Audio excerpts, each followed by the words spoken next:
오늘 우리에게 주시는 말씀은 출애굽기 19장 3절에서 6절까지입니다. 우리 한 절씩 교독해서 읽도록 하겠습니다.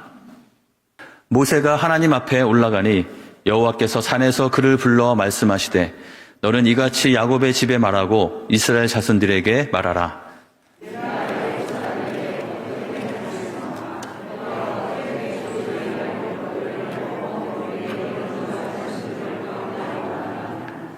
세계가 다 내게 속하였나니 너희가 내 말을 잘 듣고 내 언약을 지키면 너희는 모든 민족 중에서 내 소유가 되겠고 거룩한 백성이 되리라. 너는 이 말을 이스라엘 자손에게 전할지니라. 아멘. 저희가 우리 2025년 주의 은혜의 해가 임하기를 좀 간절히 바라는 마음으로 계속 기도하면서 말씀을 나누고 있습니다. 희년 50년째 해, 주의 은혜의 해가 되기 위해서 중요한 두 가지 요소가 있었죠. 계속 반복한다면 첫 번째는 우리가 얽매였던 것들로부터 자유로워지는, 종에서 자유함을 얻고 빼앗겼던 것들을 다시 얻게 되는 자유함과, 또 하나는 회복함이 있는 것이죠. 뭔가 무너졌던 것들을 다시 세워가는 그런 귀한 시간이 되어야 한다는 것입니다. 그래서 우리에게 필요한 참된 주의 은혜의 해가 임하기 위해서 우리는 반복된 죄로부터 자유함을 얻고 염려와 두려움으로부터 벗어나고 또 묶여있는 관계의 얽매임으로부터 자유하게 되고 또 우리를 속이는 왜곡된 가치관으로부터 벗어나서 우리가 참된 자유함 가운데 사는 것이 필요하다고 말씀을 나누었습니다. 우리 모든 성도님들의 삶 가운데 그 어떤 것에도 얽매이지 않는 진정한 자유가 회복되시기를 간절히 원합니다.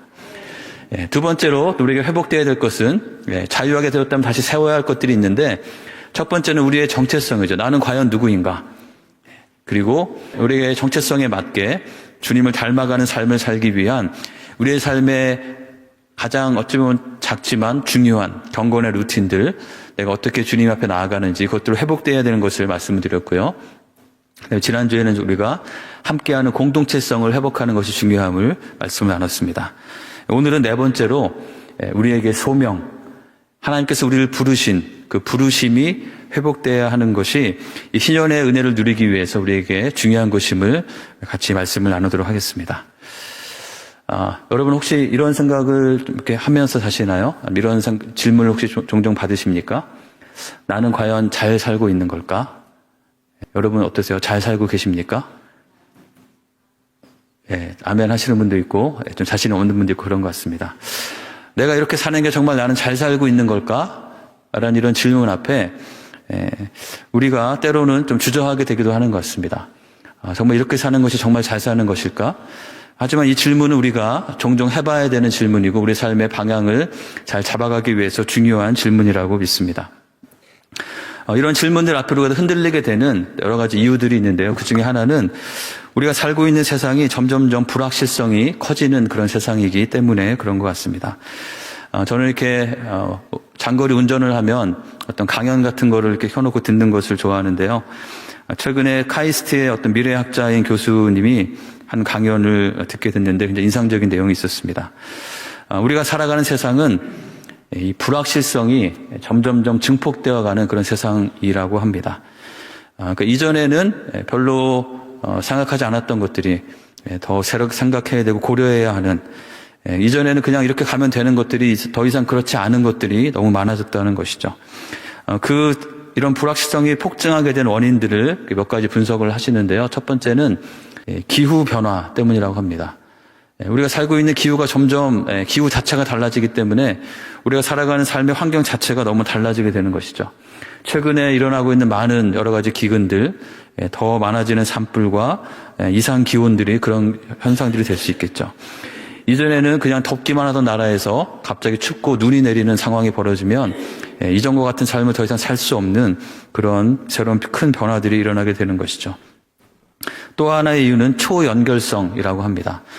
지금은 교통이 발달되고 또 정보통신, 인터넷이 발달되면서 전 세계가 너무나 많이 연결되어 있기 때문에 예전에는 저쪽 어느 곳에서 일어난 일이 나에게 크게 영향을 미치지 않고 영향을 미치더라도 시간이 오래 걸렸는데 지금은 지구 반대편에서 일어난 일이 나에게 바로 다음 날, 바로 그 순간에 영향을 미칠 수 있는 그런 세상 가운데 살고 있기 때문에 오히려 우리의 삶의 변수가 너무나 많아져서 더 불확실성이 더 증가하고 있다고 그렇게 이야기를 합니다. 그리고 세 번째는 혁신적인 기술 발전 때문이라고 하는데요. 우리가 인류가 살아오던 중에 여러 가지 혁신적인 기술 발전은 우리의 삶에 큰 변화들을 만들어내게 됐죠. 예를 들면 비행기가 있던 시절과 없던 시절, 사람들이 살아가는 모습은 굉장히 다르겠죠. 또 가까이에는 이 스마트폰이 있던 시절과 없던 시절, 아마 우리는 다 스마트폰이 없던 시절을 다 대부분 경험하셨겠지만 지금 그 시절로 돌아가서 산다고 하면 과연 어떻게 살았을까 하는 생각이 들기도 하죠. 최근에는 여러 가지 AI의 그런 기술들을 통해서 그건 못지않은 더 큰 변화가 계속해서 일어나고 있습니다. 그렇기 때문에 이전에 살던 것과 전혀 다른 방식의 삶을 생각해야만 하는 그런 상황들 가운데 있는 것이죠. 그 강연 가운데 나온 어떤 이야기는 어떤 기업에서 새로운 프로젝트를 하기 위해서 그 기업의 가장 우수한 인재들을 모아서 2달 동안 이 프로젝트를 어떻게 진행하고 프로모션 할 것인지에 대한 이제 보고서를 만들었다고 합니다. 2달 동안 열심히 준비해서 보고서를 작성을 했는데 요즘에 이렇게 AI 기술이 많잖아요. 그래서 한번 좀 흥미 삼아서 챗 GPT인가요? 이런 기술들을 사용해서 거기에 몇 시간 동안 그들이 하려고 하는 그 내용들을 쭉 집어넣고 거기에 그것에 근거한 보고서를 만들어 달라고 딱 버튼을 누르니까 불과 10분 만에 보고서가 만들어졌는데 그 팀이 2달 동안 연구한 내용과 그 보고서의 내용이 거의 99% 일치하는 그런 일들이 지금 벌어지고 있는 그런 상황 가운데 살고 있죠. 이전에는 내가 갖고 있던 어떤 능력과 기술이 굉장히 의미가 있고 중요했는데 어느 한순간에 그것이 의미가 없어질 수 있는 그런 상황들 가운데 살고 있는 것입니다. 이렇게 수많은 변화들이 있는 큰 변화들이 가끔 한 번씩 있던 것이 이제는 한 달에 한 번씩 요즘에 이런 기술의 발전은 거의 매일매일마다 새로운 기술이 나온다고 할 정도로 수없이 빠르게 변화되고 있는 세상 가운데 살고 있기 때문에 우리는 지금 나에게 확실하던 것이 내일도 확실할지 알 수 없는 그런 불확실성이 커지는 그런 상황들 가운데 살고 있는 것이죠. 그런 상황에 우리가 잘 살아가기 위해서 필요한 중요한 자질들이 몇 가지가 있는데요. 이 미래학자가 가장 크게 강조하는 것은 바로 이 회복 탄력성이라는 영어로 resilience라는 아마 우리가 팬데믹을 지나고 나서 특별히 많이 듣는 그런 용어 중에 하나입니다. 이것은 우리가 살아가는 가운데 뭔가 내 뜻대로 되지 않는 뭔가 이렇게 막히는 그런 상황들이 있게 될 때 거기에 민첩하게 반응하면서 그냥 주저앉고 좌절하지 않고 다시 일어설 수 있는 그런 힘, 그런 능력을 가리키는 것이죠. 이런 회복 탄력성이 있어야지 우리 특별히 더 불확실성이 많은 세상 가운데서 여러 가지 내가 예상치 못했던 내가 준비했던 것이 수포로 돌아가는 그런 일들을 맞이하더라도 다시 일어서서 그 일들을 걸어갈 수 있는 그런 힘이 생기는 것이죠. 자, 그런데 이것이 그런 것이 중요하다라고 해서 자동적으로 우리에게 그런 힘이 생길 수 있을까요? 그렇지 않죠. 그렇게 할 수 있는 중요한 근거가 우리에게 필요합니다. 그렇다면 우리는 어떻게 이런 미래학자들의 이런 예견에도 나와 있는 것처럼 그것이 없더라도 우리가 알고 있는 우리가 살아가면서 종종 경험했던 뭔가 막막하고 이거 어떻게 해야 될지 알 수 없는 일들이 벌어질 수 있는 그런 확률이 점점점 높아지는 그런 세상을 살고 있는 우리는 어떻게 그런 일들을 맞이할 때마다 다시 일어설 수 있는 그 힘과 그 능력을 얻을 수 있을까? 저는 오늘 말씀의 내용인 소명, 하나님의 부르심과 그것이 밀접하게 연관이 있다고 믿습니다. 내가 살아가는 가운데 내가 중요하게 여기던 것들이 다 무너지는 그런 경험들을 하게 될 때도 그 가운데도 우리가 완전히 무너지지 않을 수 있는 것은 그 어떤 것도 흔들 수 없는 하나님과 우리와의 관계 때문인 줄 믿습니다. 내가 의지하던 것이 다 없어진다 하더라도 나를 부르신 하나님의 그 부르심, 나를 하나님의 자녀로 삼아주시고 나와 함께 하시는 그 하나님이 함께 하시는 것이 변치 않기 때문에 그것이 나의 존재의 가장 중요한 근거가 되기 때문에 하나님의 부르심을 우리가 분명히 붙잡을 때 그것이 내 삶에 명확하게 있을 때 우리는 그 부르심 가운데서 또 다른 것들을 도전할 수 있고 오히려 우리가 경험하는 실패와 어려움들이 우리를 더욱더 견고하고 더 깊이 있고 더 높이 있게 세울 수 있는 그런 근거가 되는 줄 믿습니다. 로마서 11장 29절에 이런 말씀이 있습니다. 같이 한번 읽어볼까요? 하나님의 은사와 부르심에는 후회하심이 없느니라. 네. 하나님께서 우리에게 은사를 주시고 우리를 부르시는 것에는 후회하심이 없다는 그런 고백이죠. 무슨 말일까요? 하나님께서 우리를 하나님의 자녀로 삼으시고 우리에게 은사를 주시고 우리를 통해서 무엇인가 이루시고자 하는 그 뜻 가운데 우리를 부르시는데 하나님께서 우리를 부르셨는데 나중에 하는 걸 보니 괜히 불렀나 보다. 이렇게 후회하시는 것이 없다는 것입니다. 하나님께서는 우리를 한번 부르신 주님께서는 후회하심이 없이 우리를 계속해서 붙잡아 주시고 우리가 그 부르심 가운데 나아갈 수 있도록 하시는 것이 하나님의 은혜라는 것이죠. 저희가 성경에 나오는 여러 가지 부르심과 택하심의 장면들을 볼 때마다 그런 생각들을 하게 됩니다. 하나님께서는 왜 흩어진 많은 민족들 가운데 아브라함을 부르셨을까? 왜 아브라함을 택하셨을까? 아브라함의 후손들이 왜 이스라엘을 택하시고 그들을 통해서 하나님의 일을 하려고 하셨을까? 왜 그랬을까요? 우리가 창세기를 읽어보시면 아브라함이 정말 아주 훌륭하고 대단한 사람이기 때문에 그랬던 것이 아님을 보게 됩니다. 왜냐하면 아브라함은 굉장히 연약했고 믿음이 없는 행동이 그에게 여러 번 계속해서 반복해서 나타나기 때문이죠. 그럼에도 불구하고 하나님께서는 왜 아브라함을 이스라엘을 택하셨을까? 거기까지 가지 않더라도 왜 하나님은 나를 하나님의 자녀로 부르시고 택하시고 왜 나를 하나님의 백성으로 부르시는 것일까? 라는 생각을 해볼 때 그것은 내가 무엇인가가 더 낫기 때문에 무엇인가가 더 잘났기 때문에가 아니라 전적으로 하나님의 주권적인 선택임을 바라보게 됩니다.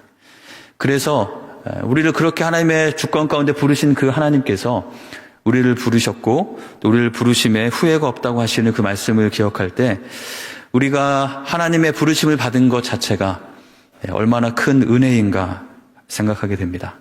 그리고 때로는 하나님은 후회하시지 않지만 내가 나 자신을 보면서 나는 도대체 왜 이럴까? 왜 이거밖에 안 될까? 라고 스스로 실망하는 그런 순간이 있을 때에도 나를 부르시고 후회하지 않고 이끌어 가시는 분이 그 주도권이 하나님께 있음을 기억하면서 우리는 절망하지 않고 다시 일어설 수 있는 힘이 바로 그 가운데 있는 줄 믿습니다. 제가 어렸을 때 들었던 그 CCM, 한국의 CCM의 거의 1세대쯤 될 것 같은데요. 거의 가요계 좀 이미자급 되는 우리 손영진 사모님이란 분이 계십니다.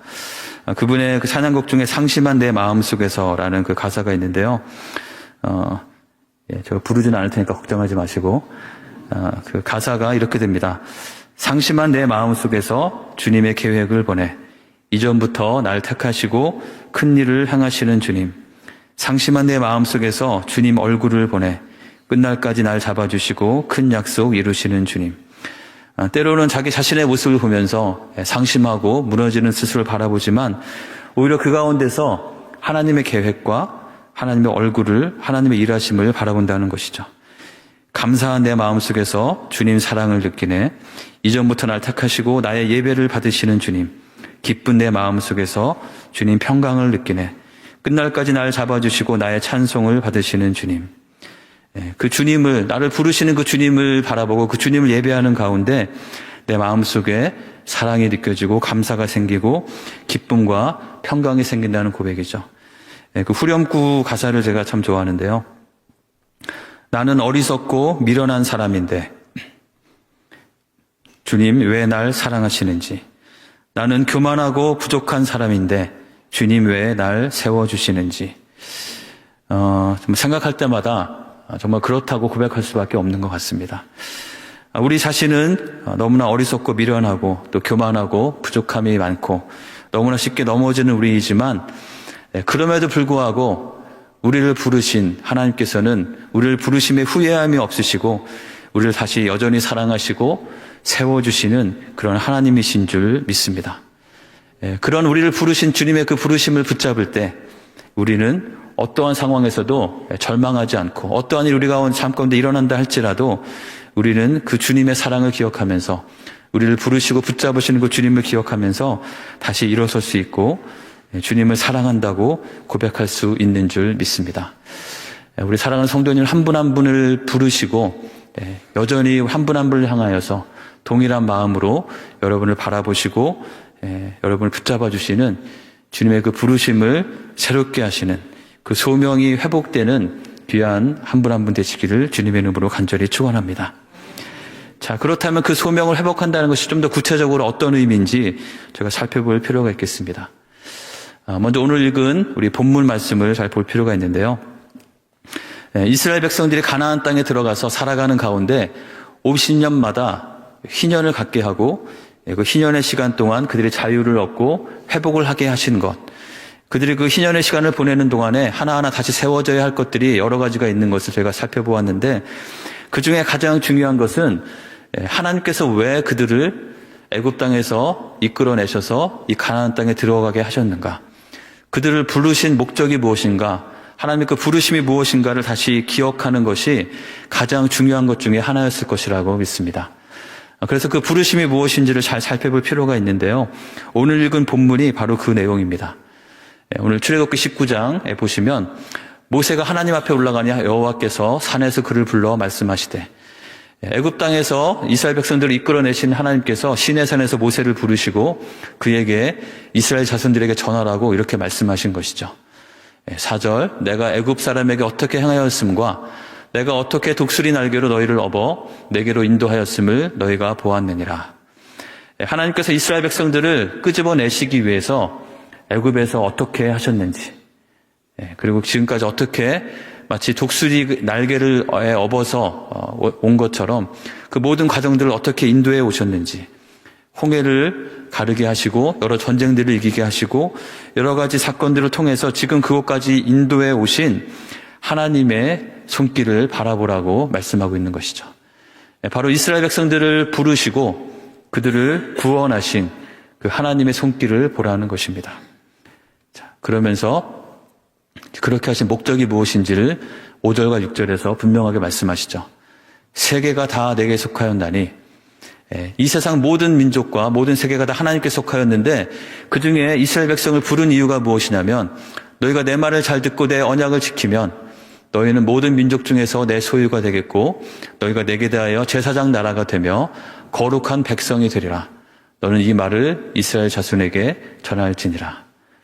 바로 이것이 이스라엘 백성들을 애굽에서 꺼내어 내시고 부르셔서 가나안에 들어오게 하신 하나님의 목적이라는 것이죠. 그래서 그 가나안 땅에 살아가는 이 이스라엘 백성들이 계속해서 이것을 기억해야 되겠지만, 적어도 희년이 될 때마다 1년 동안 다른 일을 하지 않고 그들 가운데 무너졌던 것들 다시 세워가는 그 시간들 가운데 이 하나님의 부르심의 목적이 무엇인지, 그 부르심의 내용이 무엇인지를 잘 회복하기를 원하셨을 것이라고 믿습니다. 오늘 우리에게도 우리를 부르신 그 부르심이 회복되어야 할 텐데요. 그렇다면 그것은 무엇을 다시 재정립해 가는 것인가? 오늘 말씀에 있는 이 출애굽기 19장에 있는 세 가지 요소에 대해서 하나씩 살펴보도록 하겠습니다. 첫 번째는 우리가 소명을 회복한다는 것은, 우리가 부르심을 회복하고 다시 기억한다는 것은 우리가 바로 하나님의 소유임을 기억하고 하나님의 소유됨을 붙잡고 그것을 회복하는 것입니다. 오늘 5절의 말씀에서 너희는 모든 민족 중에서 내 소유가 되겠고 라고 말씀을 하셨죠. 이스라엘 백성들을 이끌어내신, 부르신 가장 중요한 첫 번째 목적은 너희를 내 소유로 삼기 위함이다 라고 말씀하고 있는 것입니다. 우리가 하나님의 소유가 됐다는 것은 좀 쉬운 말로 하면 뭘까요? 하나님께서 우리를 향해서 너는 내 거다, 너는 내 것이다 라고 그렇게 말씀하시고 우리를 하나님 것으로 삼기 위해서 우리를 부르셨다는 것입니다.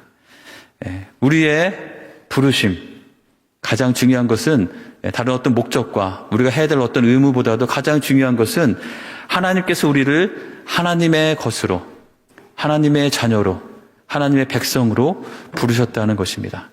제가 몇 주 전에 살펴보았던 우리의 정체성과도 깊이 연관이 되는 것이죠. 우리가 하나님의 것으로 되게 하셨을 때 우리에게 주어지는 놀라운 특권들이 있는데요. 이사야 43장 1절 2절에 이런 말씀이 있죠. 야곱아, 너를 창조하신 여호와께서 지금 말씀하시느니라. 이스라엘아, 너를 지으신 이가 말씀하시느니라. 뭐라고 말씀하십니까? 너는 두려워하지 말라. 내가 너를 구속하였고 내가 너를 지명하여 불렀나니 너는 내 것이라. 우리가 두려워하지 않고 담대할 수 있는 이유는 하나님께서 우리를 구속하였고 우리를 구원하셨다는 뜻이죠. 그리고 우리를 지명해서 우리를 지정해서 한 사람 한 사람 지정해서 부르셨는데 그 목적이 무엇이냐면 우리를 하나님의 자녀로 하나님의 것으로 삼기 위함이라고 말씀하고 있는 것입니다.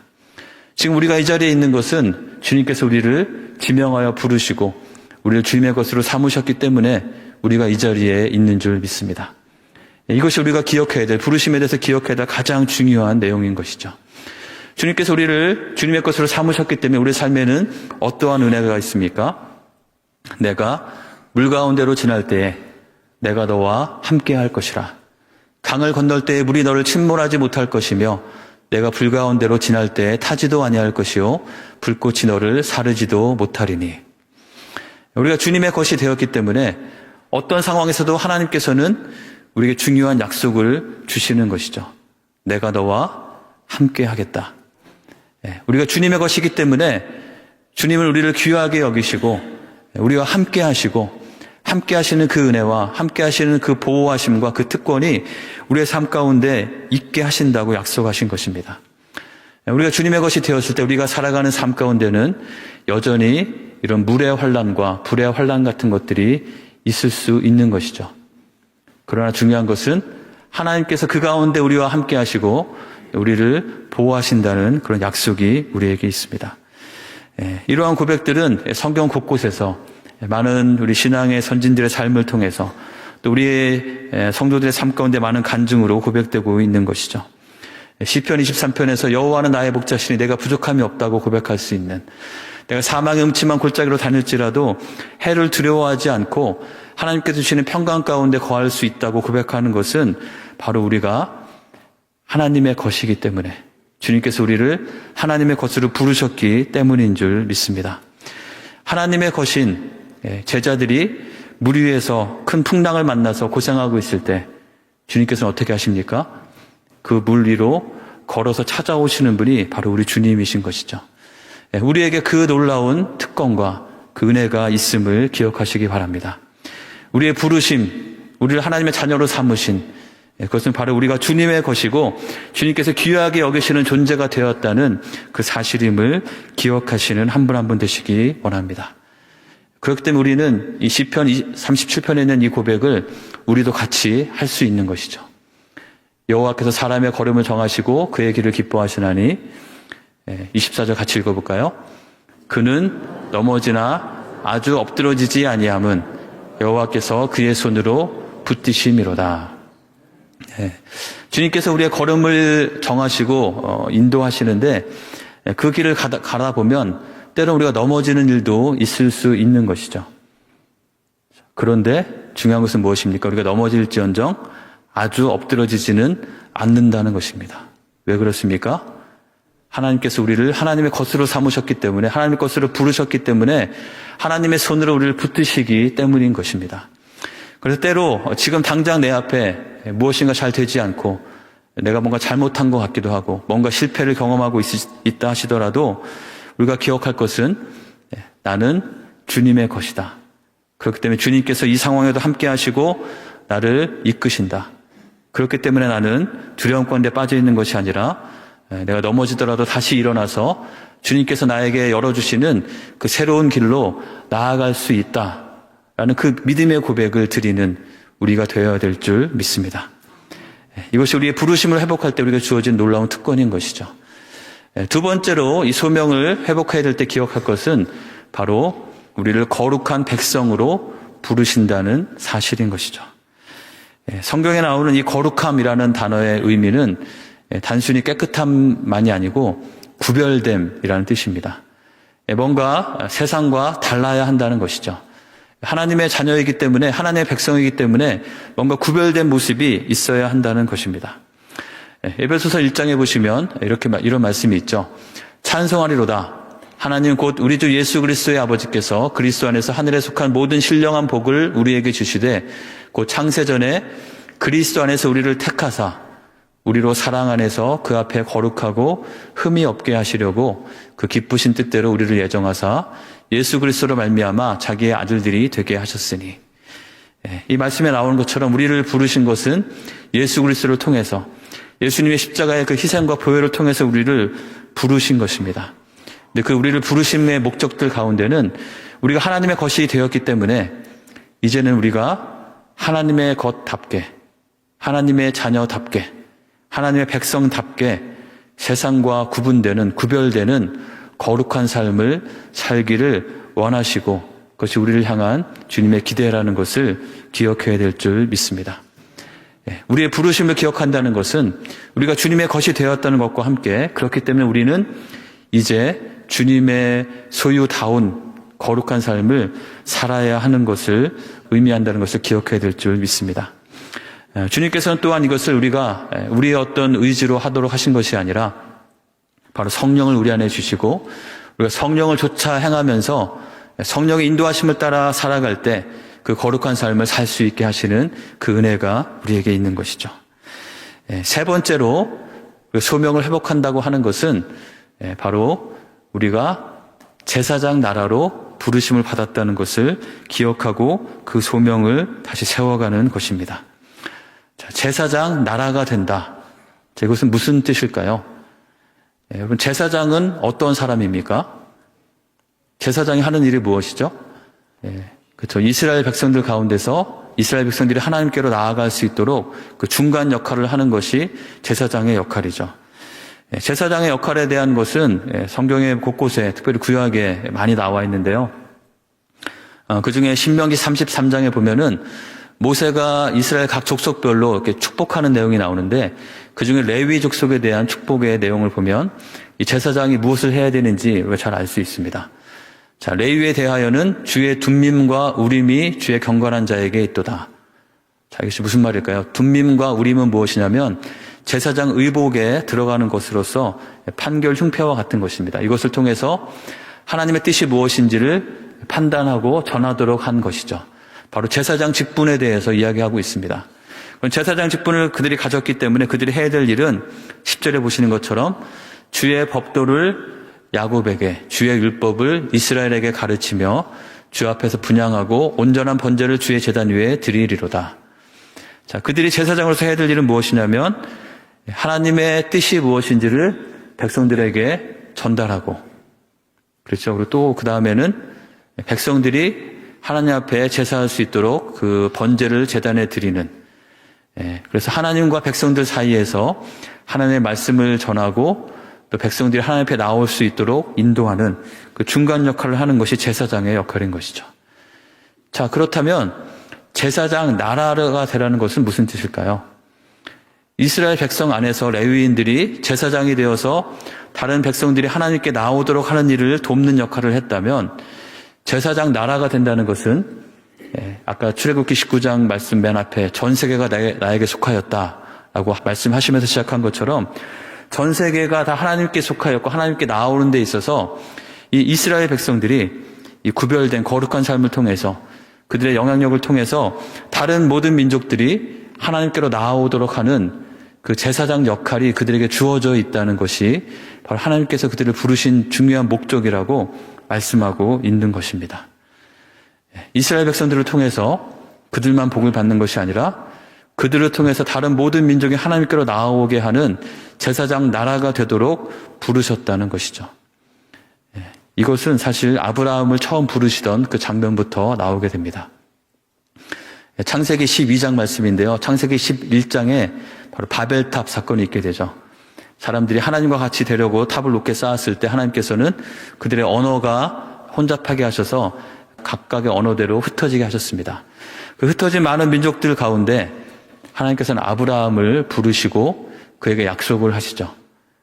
처음에 아브라함을 부르실 때 뭐라고 말씀하셨는지는 너무 중요할 것입니다. 1절에 보시면 내가 너를 어느 곳으로 보여줄 테니 너는 고향과 친척과 아버지의 집을 떠나서 내가 보여줄 땅으로 가라고 말씀하십니다. 그러면서 어떤 약속을 하시죠? 내가 너로 큰 민족을 이루고 내게 복을 주어 내 이름을 창대하게 하겠다. 우리는 여기까지 말씀을 보면서 굉장히 큰 은혜를 받습니다. 왜냐하면 이 아브라함의 복은 우리에게도 똑같이 전달되는 것이기 때문이죠. 우리가 믿음으로 순종하며 살아갈 때 하나님께서 우리를 큰 민족이 되게 하시고 복을 주시고 우리의 이름을 창대하게 하실 것이다. 이런 말씀을 들으면 아멘이 속에서 저절로 나오고 너무나 기쁘고 정말 그렇다, 좋다 이렇게 생각하게 되죠. 근데 중요한 것은 하나님의 말씀이 거기서 끝나지 않았다는 것이죠. 그렇게 하신 이유는 무엇이냐면 너는 복이 될지라. 우리 개역 한글 성경에는 너는 복의 근원이 될지라 라고 되어 있죠. 그 말이 무슨 말인지 3절에 더 자세하게 한 번 더 설명하십니다. 너를 축복하는 자에게는 내가 복을 내리고 너를 저주하는 자에게는 내가 저주하리니 땅의 모든 족속이 너로 말미암아 복을 얻을 것이라 하신지라. 자, 아브라함을 부르시고 아브라함에게 복을 주겠다고 약속하셨을 뿐만 아니라 무엇을 말씀하고 계신 것이죠? 아브라함을 통해서 땅의 모든 족속이 복을 받게 하시는 것. 그것이 처음에 아브라함을 부르실 때부터 하나님의 목적이었던 것이죠. 이스라엘 백성들에게도 너희가 제사장 나라가 되라는 것도 똑같은 말인 것입니다. 바로 너를 통해서 누군가가 하나님께로 나아오게 되는 그런 일들이 너희를 부르신 중요한 목적이다라고 이야기하고 있는 것입니다. 이스라엘 백성들이 희년을 맞을 때마다 정말 이 소명, 이 부르심을 잘 기억했다면 그들이 주변 민족들의 그들의 욕심과 우선 숭배의 영향을 받는 것이 아니라 그들을 하나님께로 인도하기 위해서 이 희년의 명령에 순종하면서 그들이 하나님 앞에서 경건한 백성으로 세워지면서 그들에게 영향을 미치기를 힘쓰는 그런 민족이 될 수 있었을 것이죠. 그래서 하나님께서는 이 희년이 될 때마다 그들이 회복되기를 원하시는 것 중에 그들을 부르신 그 부르심의 목적이 무엇인지를 그들이 회복하기를 원하셨다고 믿습니다. 저희가 요즘에 3월달에 3월에 암송 구절 외우고 있는 게 있죠. 앞에도 외웠었는데 어디죠? 고린도 후서 5장 17절. 그 중요한 내용은 무엇입니까? 우리가 그리스도 안에서 새로운 피조물이 되었다는 것이죠. 근데 17절에 이어지는 18절에는 아주 굉장히 중요한 말씀이 이어지게 됩니다. 우리 18절 같이 한번 읽어보겠습니다. 모든 것이 하나님께로서 났으며 그가 그리스도로 말미암아 우리를 자기와 화목하게 하시고 또 우리에게 화목하게 하는 직분을 주셨으니. 우리가 새로운 피조물이 되었다는 것은 우리를 그런 부르심으로 부르셨다는 것은 우리가 하나님과 화목하게 되어서 하나님의 소유가 되고 거룩한 백성이 되었을 뿐만 아니라 또 한 가지가 더 있죠. 무엇입니까? 우리에게 화목하게 하는 직분이 주어졌다는 것이죠. 우리가 하나님과 화평을 누리는, 하나님과 평안을 누리는 그런 존재가 되었을 뿐만 아니라 그 하나님과의 화평을 그 화평에 필요한 자들에게 전하는 피스메이커의 역할이 우리에게 주어졌다는 사실인 것이죠. 이것이 우리를 향하신 하나님의 부르심을 우리가 이해할 때 우리가 기억해야 되는 중요한 내용인 줄 믿습니다. 이 부르심은 구약에만 있는 것이 아니고 신약에서도 똑같이 반복되는 성경 전체에서 우리를 향하신 하나님의 부르심이 무엇인지 반복해서 말씀하고 있는 그 내용인 것이죠. 베드로전서 2장에 있는 것처럼 그러나 너희는 택하신 족속이요 우리를 택하시고 부르신 그 주님의 은혜는 우리를 왕같은 제사장으로 삼으시고 거룩한 나라로 삼으시고 그의 소유로 삼으시는 것이다. 출애굽기 19장 말씀이 똑같이 반복되고 있죠. 우리가 하나님의 소유가 되고 거룩한 백성이 되고 하나님의 제사장이 되는 것, 이것이 우리를 향한 주님의 부르심임을 기억하면서 이것을 회복해 가시는 우리 한 분 한 분이 되시기를 주님의 이름으로 간절히 축원합니다. 자, 그런 의미에서 우리 여기 있는 거 같이 한번 읽어보겠습니다. 나를 향한 하나님의 부르심 무엇입니까? 나는 하나님의 소유입니다. 나는 하나님의 거룩한 백성입니다. 나는 하나님의 제사장입니다. 여기 하나를 덧붙인다면 누가 뭐래도, 그렇죠? 누가 뭐래도 나는 하나님의 소유이고 누가 뭐래도 나는 하나님의 거룩한 백성이고 누가 뭐래도 나는 하나님의 제사장으로서 그 직분과 그 역할이 나에게 주어져 있음을 기억하고 이것을 다시 잘 세워가는 것이 우리의 삶이 좀 하나님의 주의 은혜의 해를 경험하기 위해서 필요한 것이라고 믿습니다. 제가 처음에 말씀을 시작하면서 과연 나는 잘 살고 있는 걸까? 라는 그 질문으로 시작을 했는데요. 우리의 삶이 정말 잘 살고 있는 건지 아닌지 판단하는 기준이 바로 이것이라고 믿습니다. 하나님께서 우리를 부르신 그 부르심에 합당하게 살고 있다면 내가 좀 하나님의 소유됨을 기억하고 그 은혜 가운데 살고 있다면, 내가 하나님의 거룩한 백성임을 기억하면서 나의 삶이 세상과 구별되는 하나님의 자녀다운 삶을 살기 위해서 노력하고 애쓰는 것이 나에게 분명하게 있다면, 내가 하나님께서 나를 제사장 나라로 삼으심을 기억하면서 나를 통해서 하나님의 은혜가 흘려보내어지고 또 누군가가 주님께로 나올 수 있게 하는 그 일을 위해서 내가 살고 있다면 우리는 잘 살고 있는 것이겠죠. 그렇지만 겉으로 보여지는 모습은 굉장히 잘 나가는 것처럼 보일지라도 이것 어느 하나가 나에게 분명하지 않고 흔들려 있고 무너져 있다면 우리는 결코 잘 사는 것이라고 말할 수 없을 것입니다. 우리를 부르신 주님의 그 부르심, 그것을 위해서 예수님께서 십자가에서 모든 고난과 모욕을 당하시고 생명을 내어주시기까지 하시면서 부르신 우리를 향한 그 부르심, 이 부르심을 하나하나 기억하면서 그 부르심 가운데 굳건하게 서서 우리를 통해서 이루기 원하시는 하나님의 그 놀라운 역사를 우리의 삶 가운데 경험해가는 한 분 한 분 되시기를 주님의 이름으로 간절히 축원합니다. 나의 모습이 어떠할지라도 우리를 부르신 그 부르심에 흔들리지 않고 그 부르심의 자리로 다시 나아가시는 한 분 한 분 되시기를 주님의 이름으로 간절히 축원합니다. 우리 주신 말씀 기억하면서 함께 기도하겠습니다. 주님께서는 우리를 부르셨습니다. 그리고 우리를 그 부르심에는 후회하심이 없다고 말씀하십니다. 때로는 내가 나의 모습을 볼 때, 또 나의 삶에 돌아가는 것을 볼 때 정말 이것이 어떻게 되는 것인가라는 그 혼란한 가운데 빠지기도 하지만 주님께서는 여전히 우리를 붙잡으시고 하나님의 신실하심 가운데 나의 생각보다 더 뛰어나신 하나님의 계획으로 우리를 부르시고 이끌어 가시는 줄 믿습니다. 주님의 그 부르심에 감사하면서 주님의 그 부르심을 신뢰하면서 그 부르심에 합당하게 서기 원한다고 고백하며 주님의 도우심을 구하며 함께 기도하며 나가도록 하겠습니다. 함께 기도하겠습니다.